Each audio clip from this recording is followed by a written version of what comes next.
Aujourd'hui, pour Xenius, nous allons cueillir des pommes. 50 000 fruits gorgés de soleil attendent d'être récoltés. Ça donne envie de croquer dedans, vous ne trouvez pas? Eh oui, la pomme est le fruit préféré des Allemands et des Français. Alors forcément, elle est produite en grande quantité. Nous nous trouvons actuellement dans un verger vieux de 500 ans à Tönnies-Forst, à l'ouest de l'Allemagne. Ici, la famille Schumacher produit des pommes depuis 3 générations. Qu'est-ce que j'en fais? Elle est un peu marquée, mais à part ça, elle est parfaite. Moi, je la mangerai. Catégorie 1, alors. Donc vous faites tout à la main? Absolument. Tout le temps? Oui, nous n'avons pas encore de robot cueilleur, et ça ne nous empêche pas d'avoir de belles pommes. Elles sont superbes. Oui, alors cette pomme va en catégorie 1, et si l'autre n'est pas trop marquée, je la mettrai aussi en catégorie 1. Super. Par contre, on ne doit rien entendre. Ne jetez pas les pommes dans le sac, mais déposez-les délicatement. Ah, d'accord. Sinon, elles risquent d'être talées. Elles ne doivent pas être marquées. Et on coupe là, c'est ça? Oui, on prend la pomme, on l'incline vers le haut pour la décrocher, et ensuite... Alors, conseil suivant, ne pas oublier de refermer le sac. Pour ça, on resserre le cordon. Sinon, les pommes passent à travers. Voilà, refermez le sac et faites le test avec la main. Très bien. Que fait-on des pommes qui présentent des défauts? Celles-ci sont très marquées par la grêle qui est tombée en mai. Mettez-les dans le sac qui est accroché au fil du bas. Vous allez en faire quoi? Les fruits un peu abîmés sont le plus souvent transformés en jus de pomme. Bernd, vous produisez plus de 30 variétés de pommes. C'est formidable, mais pourquoi un tel choix? Nous tenons à satisfaire les goûts de chacun de nos clients. Nous ne voulons pas avoir que des pommes qu'on trouve en supermarché. Nous voulons des pommes plus ou moins acides ou sucrées. Finalement, nous connaissons assez peu de variétés de pommes. La Gala que voici, la Golden, la Granny Smith, la Braeburn. En Allemagne, il y a aussi l'Elstar. Et pourtant, il existe des milliers de variétés de pommes. Dans le nord de l'Allemagne, un autre producteur se bat lui aussi pour préserver la diversité des variétés et des saveurs. Une peau lisse et sans tache, une chair croquante à souhait. Au rayon fruits et légumes, les pommes semblent presque avoir été clonées. Autrefois, rien qu'en Allemagne, on en cultivait plus de 3000 variétés. De nos jours, seules 10 à 15 sortes parviennent encore à tirer leur épingle du jeu dans les supermarchés. Grâce à des noms aussi vendeurs que Pink Lady, la simple pomme se veut désormais un produit tendance. Sa fraîcheur doit d'abord se déguster avec les yeux, grâce à l'emploi d'un cocktail de produits chimiques. Mais pour le pommologue Eckhard Brandt, il y a un pépin. Ce prophète autoproclamé de la biodiversité veut sauver la culture à l'ancienne et renoncer entièrement aux traitements chimiques. Avec les variétés anciennes, il est en effet possible de se passer de pesticides. Celle-ci pourrait parfaitement être vendue en supermarché. Elle n'a reçu aucun traitement phytosanitaire et elle est très belle. Les pommes Descartes sont elles aussi soumises aux normes européennes de commercialisation qui réglementent la taille, la couleur, les défauts visibles sur la peau des fruits, jusqu'à l'état de leur tige. Nous aussi, nous devons nous y tenir. Lorsqu'une pomme présente une petite anomalie de quelque type que ce soit, comme une légère meurtrissure ou une trace de grignotage de plus d'1 centimètre carré, ce n'est plus une pomme à croquer. Elle n'entre plus dans la catégorie 2. Elle est considérée comme un fruit de transformation industrielle. C'est facile de les distinguer avec des critères visuels. On regarde combien il y a de taches sur la peau du fruit et on sait s'il s'agit d'une pomme de catégorie 1 ou de catégorie 2. Par contre, ce n'est pas comme ça qu'on reconnaît la qualité des composants et des arômes. Avec son épouse Judith, Eckhart dirige son projet baptisé Baumgarten pour la préservation de variétés anciennes. Ça, c'est de l'Altländer? Non, ça en est. Son verger abrite plus de 300 variétés de pommes menacées de disparition. Une véritable banque de données génétiques pour l'avenir. Ça ne ressemble pas à une pomme moderne. Les gens auraient sans doute même du mal à y voir une pomme. Ils la confondraient avec une sorte de poivron. Une pomme, c'est censé être une boule en plastique bien ronde. Si les pommes de supermarché se ressemblent autant, c'est pour une bonne raison. Elles sont presque toutes le résultat d'une dérive agricole. Les variétés modernes ont quasiment toutes pour ancêtre la Golden Delicious parce qu'elle est auto-fertile et qu'elle produit abondamment. La Jonah Gold, par exemple, vient des variétés Jonathan et Golden Delicious. L'Elstar est un croisement de l'Ingrid Marie et de la Golden Delicious. Et j'en passe. Malheureusement, à force de sélection, ces variétés ont perdu leur résistance aux parasites, ce qui fait que les descendantes de la Golden Delicious ne peuvent plus se passer de pesticides.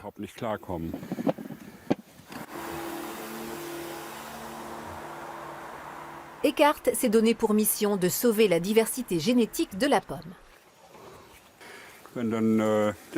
Lorsque le dernier pommier d'une variété ancienne meurt, cette variété est irrémédiablement perdue. On ne peut ni la reproduire, ni la rétrocroiser. On ne sait pas de quoi elle est faite. Le pommier est une plante de la famille des rosacées et comme les rosiers, il ne peut se multiplier que par greffe. On prélève un greffon, c'est-à-dire une petite branche de la variété qu'on veut reproduire, en biseau, et on entaille également le tronc du porte-greffe en biais, avant d'insérer le rameau. Puis, on enroule le tout de film plastique bien solidement, et normalement la greffe prend. On ne peut donc pas tout simplement semer des pépins de pommes dans son jardin. Les pépins ne permettent pas de multiplier une variété. Ce n'est que la rencontre de deux pollens de variétés différentes qui crée de nouveaux croisements. Les pépins n'ont pu se former que comme cela. Autrement, il n'y aurait pas eu de fruits. Les fruits poussent bien sur le bon arbre, mais les pépins, eux, sont toujours le produit d'un croisement. Une fois par semaine, le pomologue se rend à Hambourg pour proposer ses fruits anciens aux consommateurs. Eckhart ne s'en cache pas. Il trouve les pommes de supermarché très ennuyeuses. Je n'ai plus de place. Selon lui, une pomme doit avoir de la personnalité. Ma pomme préférée pousse à la fin de l'automne. Il s'agit de la Finkenwerder Herbstprinz, qui est apparue aux alentours de 1880 près de Hambourg. Dans les années 1960, c'était la pomme que l'on trouvait le plus sur les étals, et par la suite, elle est complètement passée à la trappe. Apparemment, selon certains, il y avait trop de variétés de pommes à l'époque. Alors il a fallu opérer un tri. On a standardisé les variétés pour le commerce européen. De ce fait, la Finkenwerder, qui n'était populaire que dans la région où elle était cultivée, n'avait aucune chance, aussi délicieuse soit-elle. Aujourd'hui, plus de 3 millions d'Allemands souffrent d'allergies aux pommes. La plupart des clients Eckhart ne supportent plus celles des supermarchés. Ils trouvent leur bonheur parmi les variétés anciennes du pomologue, des fruits riches en polyphénol qui ne déclenchent aucune réaction. Maintenant, à vous de jouer. Je vais vous apprendre à travailler comme de vrais cueilleurs de pommes. Je vais lancer le chrono et dans 15 minutes, il faudra que vos sacs soient pleins. Et les pommes doivent être triées? Absolument. À vos marques. Prêts? Partez. À chaque pomme qui tombe, vous avez des points de pénalité. Là, on a vraiment la pression. Zut, j'arrive pas à les attraper. Allez, Pierre, vous avez le bras long, vous.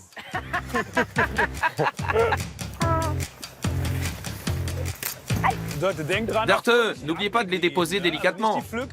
Vos pommes vont être toutes talées. C'est vrai. Oh là là. Il nous reste combien de temps? Plus que 5 minutes, Pierre. Oh non. Attention, Dörte, Pierre en a presque rempli un. Oh non. Dörte. Elle était si belle. Dörte, je vois beaucoup de pommes par terre. C'est 20 secondes de moins par pomme. 4, 3, 2, 1, c'est fini. Vous avez très vite appris. Pierre a fait tomber moins de pommes que Dörte, ce qui est très bien. Par contre, Dörte m'a étonné. Vous avez cueilli beaucoup de pommes, c'est très bien. Vous avez la main leste, ça peut servir quand on est cueilleur de pommes. On remonte lentement. Pour ne pas les marquer. Oui, pas trop vite, c'est bien. On ne doit rien entendre. Voilà, parfait. Là, je dois reconnaître que je n'ai pas grand-chose à redire.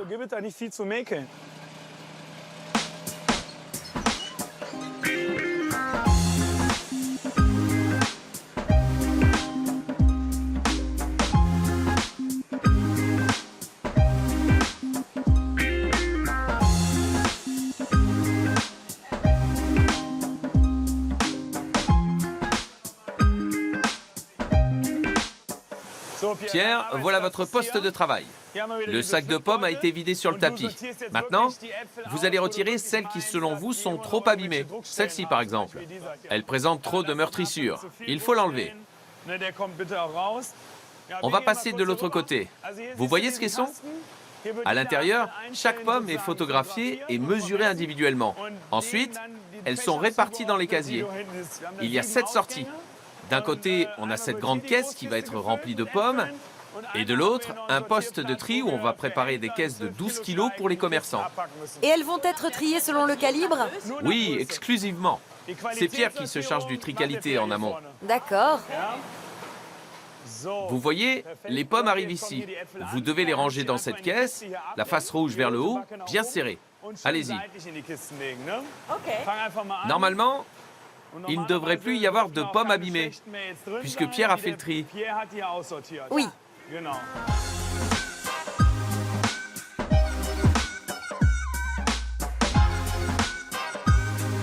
Ici, on voit passer des pommes de toutes les formes et de toutes les couleurs.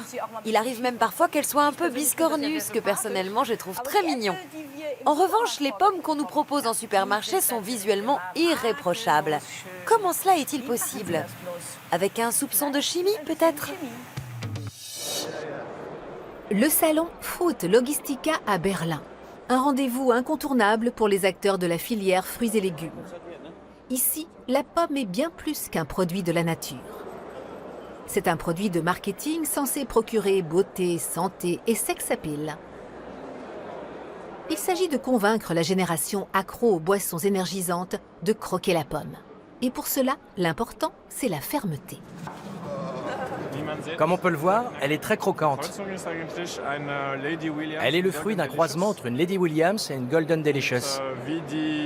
Cela a donné la variété Crips Pink, aussi appelée Pink Lady. Et pour savoir comment tirer le maximum d'une pomme, c'est ce stand américain qu'il faut visiter.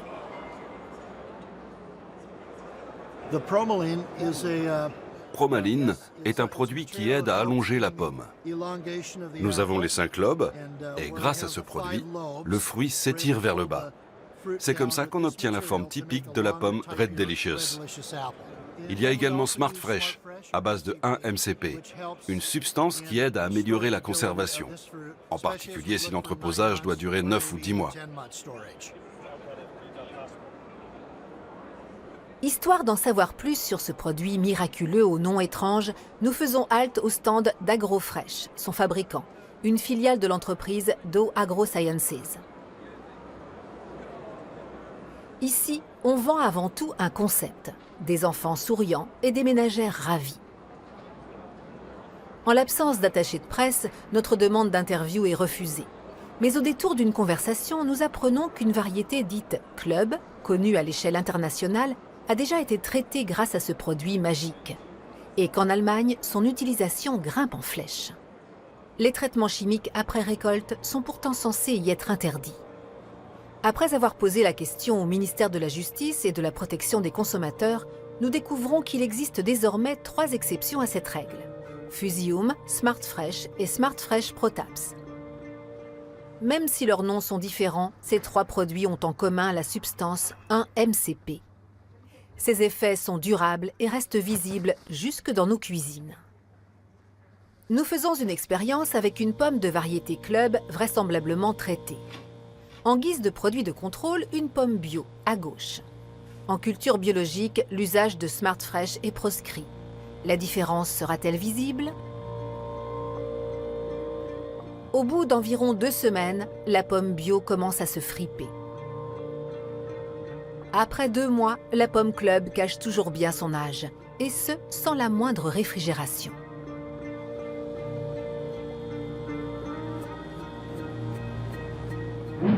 Mais comment fonctionne cet antiride pour pommes?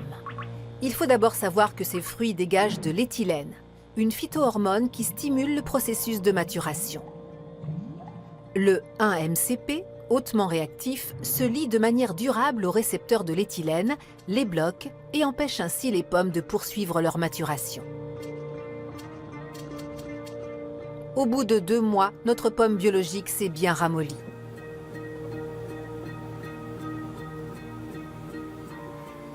La pomme club, elle, est restée ferme et lisse. Mais cette apparente fraîcheur est trompeuse. L'université d'Hohenheim, près de Stuttgart. Ici, des chercheurs s'intéressent aux propriétés internes de cette pomme. Elle a l'air bien, à l'exception de ce petit défaut. Nous voulons connaître le point de vue de ce scientifique spécialiste en produits alimentaires et lui montrons notre expérience en cuisine. Avons-nous vraiment mis la main sur une pomme traitée au Smart Fresh? Elle a certainement été traitée au 1 MCP, car elle n'a pratiquement pas perdu d'eau. Elle est aussi fraîche que si elle venait d'être cueillie. Après le test de fermeté, nous avons laissé la caméra tourner en accéléré pendant encore 2 semaines. C'est fou la vitesse à laquelle cette tache brune progresse. Il ne reste plus qu'une petite zone saine. Ici, nous arrivons au stade final, c'est-à-dire que la pomme est pourrie. On voit qu'il y a perte d'eau, mais la zone restée intacte semble encore presque parfaite. C'est un processus très étonnant. Je dirais que lorsque la pomme atteint un certain âge, il y a presque tromperie pour le consommateur. Ces mois d'entreposage font perdre de nombreux nutriments au fruit, qui n'a plus la valeur que nous attendons de lui. Sa teneur en vitamines diminue très vite, ainsi que le rapport sucre-acide. Il s'agit en quelque sorte de cadavres qui présentent bien. Pour le scientifique, le fait que la pomme soit réduite à son aspect extérieur est problématique. Alors, ça a marché? Il voit depuis des années des substances végétales secondaires importantes volontairement écartées par l'agriculture. Qu'est-ce que vous avez pris comme phase organique? De l'acétate d'éthyle. Le liquide clair en haut est constitué de polyphénols. Plus encore que les vitamines, les polyphénols constituent la partie saine de la pomme. Problème pour l'industrie agroalimentaire, ils provoquent aussi le brunissement de la chair lorsque la pomme est coupée. Les polyphénols ont un intérêt nutritionnel. Ce ne sont pas seulement des antioxydants. En grande concentration, ils ont par exemple un effet hypoglycémiant. On leur prête également des propriétés antimicrobiennes. Lorsqu'on retire ces substances du fruit, on a payé bien cher un produit qui n'est plus qu'une jolie coquille et dont le contenu ne correspond plus à ce qu'on peut en attendre. À l'inverse, pourquoi ne pas cultiver une variété contenant le plus de substances végétales secondaires possible? Une véritable pomme santé.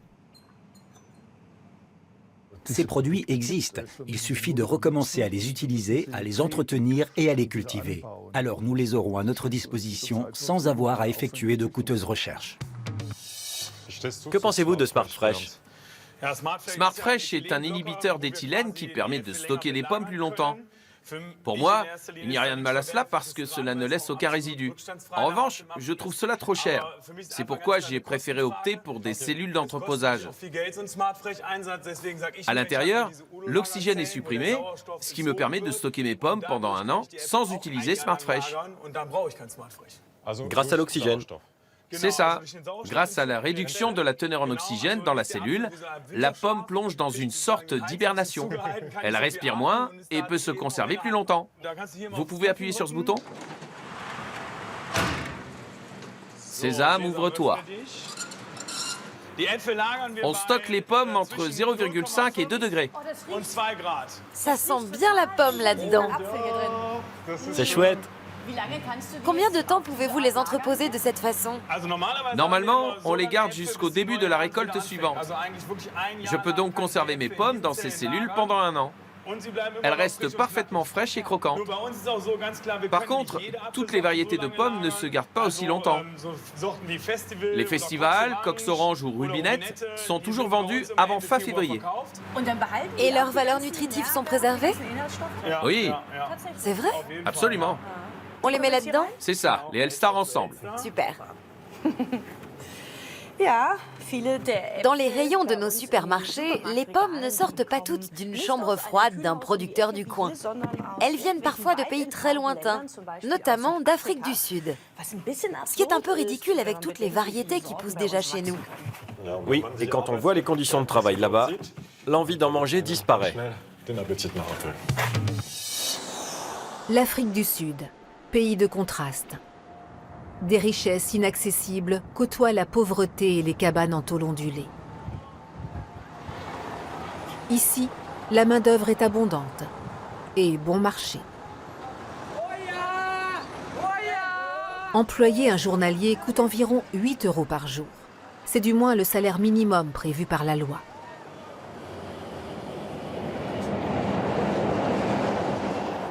Nous n'avons pas eu l'autorisation de tourner chez un gros producteur conventionnel. À travers le grillage, la raison apparaît évidente. Des ouvriers fourbus équipés de puces de surveillance aux poignets, chargés de vider des seaux. Une scène que nous n'étions pas censés voir. En Afrique du Sud, le taux de chômage crève le plafond. Sans ces emplois, la pauvreté serait encore plus grande.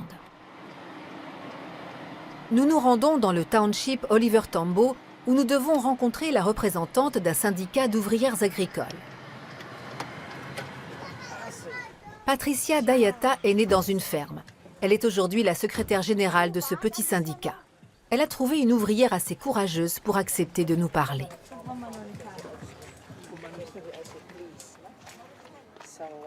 Patricia voudrait que les clients des supermarchés européens connaissent les conditions de vie des gens d'ici. À ton avis, il y a combien de saisonniers qui vivent ici? 2000, je dirais. Dans la région, on compte plus ou moins 2000 saisonniers. Nous sommes samedi. Les travailleurs ont perçu leur salaire la veille. Beaucoup l'ont déjà dépensé en alcool.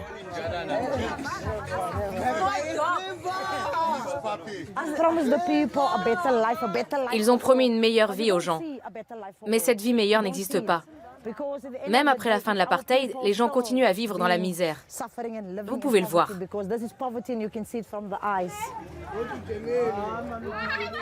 Lorsque nous croisons un 4x4 de la police judiciaire, Patricia nous conseille d'interrompre notre visite. Un homme a été poignardé, il y a 3 heures. Ça arrive souvent? Oui, surtout les week-ends. Sans parler des bagarres avec les cueilleurs de pommes du Nord. Le directeur ne paie les Zimbabwéens que 50 rand par jour, soit 3 €. Il dit que ceux qui ne veulent pas travailler pour cette somme n'ont qu'à s'en aller. Beaucoup de gens sont prêts à travailler pour 50 rand par jour. Ils prennent ce que l'homme blanc leur donne parce qu'ils n'ont rien. Autrefois, cette ouvrière vivait sur l'exploitation avec ses enfants. Mais ayant perdu son mari, elle n'a plus droit à une maison. Elle a donc dû partir s'établir dans le township. S'il était encore en vie, nous n'aurions pas à souffrir autant.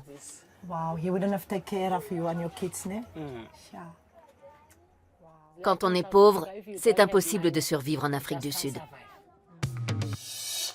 Ça, ce sont des pommes que vous avez cultivées ici.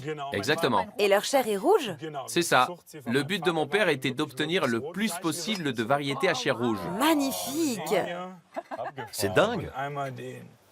Trop belle. On dirait un peu de la betterave. Elle est très acide, mais bonne. Là, on voit bien la chair rouge de celle-ci. Elle est très aigrelette. C'est super d'avoir aussi des pommes un peu aigres. C'est vrai. Tu l'as goûtée? Elle a un petit côté...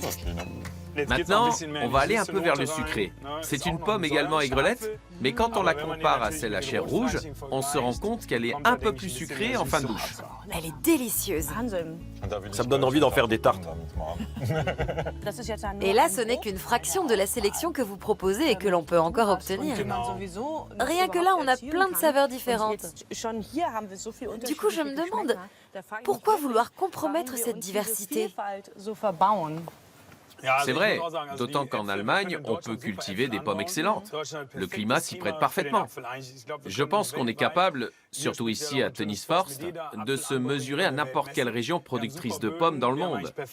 Nos sols sont excellents, la météo et les précipitations sont idéales. Nous n'avons pas à rougir en la matière. À l'heure du réchauffement climatique et des pics de chaleur, il faut soutenir les agriculteurs de nos régions.